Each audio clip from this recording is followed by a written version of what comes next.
നോമ്പ് കാലത്തിൻ്റെ 3-ാം ദിനമാണിന്ന്. ഇതിനെ തപസ് കാലം എന്ന് പറയാറുണ്ട്.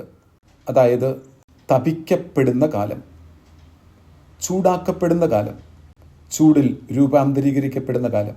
ഈശോ മിശിഹായുടെ കരുണയും സ്നേഹവും അതിൻ്റെ ചൂരും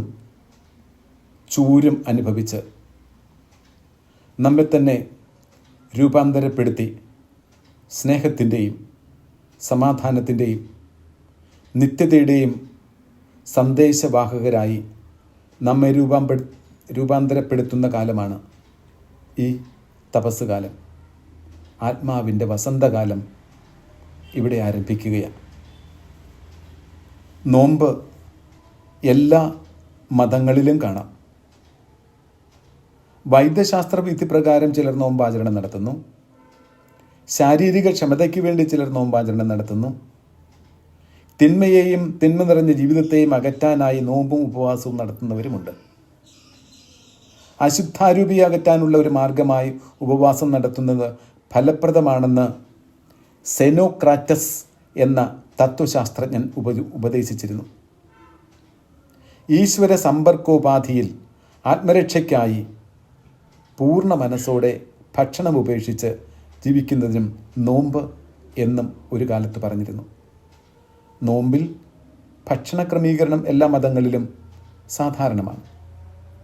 ക്രിസ്തുമതത്തിലെ നോമ്പിൽ മാംസവർജനം നിയമാനുസൃതവും ആവശ്യ ഘടകവുമായി കരുതി വരുന്നു.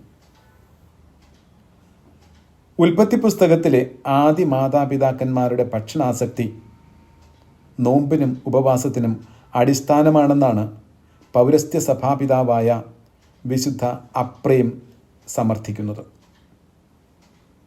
വിശുദ്ധൻ ഇങ്ങനെ എഴുതുന്നു: ആദം ഏദനിൽ വെച്ച് പാപം ചെയ്യുന്നതിന് ഉപയോഗിച്ച അതേ ആയുധം കൊണ്ട് നമ്മുടെ കർത്താവ് പാപത്തെ തോൽപ്പിച്ചു. കനി തിന്നാനുള്ള മോഹത്താൽ ആദം പാപത്തിലകപ്പെട്ടു.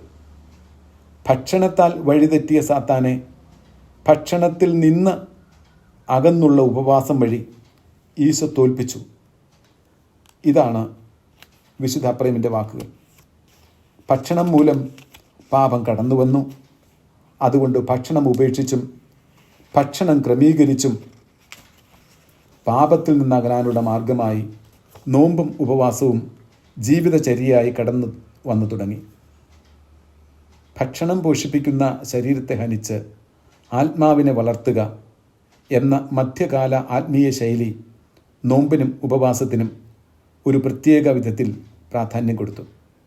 കാരണം മനുഷ്യൻ അപ്പം കൊണ്ട് മാത്രമല്ലല്ലോ ജീവിക്കുന്നത് എന്നതായിരുന്നു ഇവർ ചിന്തിച്ചത്. ഇസ്രായേൽക്കാരുടെ മതജീവിതത്തിൽ ഉപവസിക്കാൻ കടപ്പെട്ട ദിനമായിരുന്നു തശീർ മാസം 10-ാം തീയതി.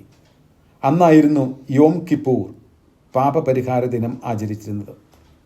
സംഖ്യയുടെ പുസ്തകം 29-ാം അധ്യായത്തിൽ നാം വായിക്കുന്നു. ഇതുകൂടാതെ നിരവധി ഉപവാസ ദിനങ്ങളെക്കുറിച്ചും ഉപവസിച്ച് ജീവിച്ച് ദൈവപ്രീതി നേടിയവരെക്കുറിച്ചും പഴയ നിയമത്തിൽ പരാമർശങ്ങളുണ്ട്. യൂദിത്ത്, യാക്കോബിൻ്റെ പുത്രനായ ശെമയോൻ, യാക്കോബിൻ്റെ പുത്രനായ യൂദ, 11ാമത്തെ പുത്രനായ ജോസഫ് തുടങ്ങിയവർ ആണ്ടുവട്ടത്തിൽ പല പ്രാവശ്യം ഉപവാസം നടത്തിയിരുന്നതായി നാം വായിക്കുന്നു. യൗസേപ്പ് താൻ പാപത്തിൽ അകപ്പെടാതിരിക്കാനായിട്ടാണ് നിരന്തരം ഉപവസിച്ച് പ്രാർത്ഥിച്ചിരുന്നത്. എങ്കിലും അദ്ദേഹത്തെ കണ്ടാൽ സുഖജീവിതം നയിക്കുന്നത് പോലെ മറ്റുള്ളവർക്ക് തോന്നുന്ന വിധത്തിൽ മുഖം പ്രസന്നമായിരുന്നു. കാരണം ദൈവപ്രീതി ഉപവസിക്കുന്നവർക്ക് മുഖപ്രസന്നത ലഭിക്കുക ഉറപ്പായിരുന്നു.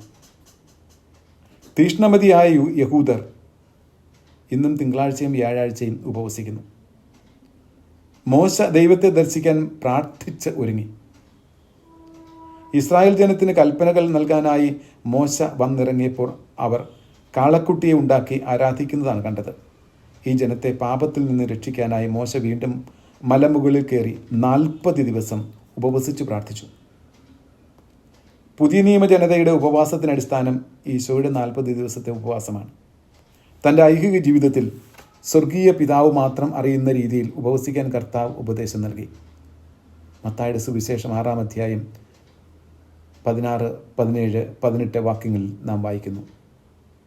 ഉപവാസത്തിൻ്റെയും പ്രാർത്ഥനയുടെയും ശക്തിയെക്കുറിച്ച് അവിടുന്ന് പഠിപ്പിച്ചത് ഇങ്ങനെയാണ്: അശുദ്ധാത്മാക്കളുടെ മേൽ വിജയം ഭരിക്കാനും ദൈവത്തോടൊപ്പം നിന്ന് ശത്രുവിനെ അകറ്റാനും പ്രാർത്ഥനയും ഉപവാസവും ശക്തമായ ആയുധവും മാർഗവുമാണ്.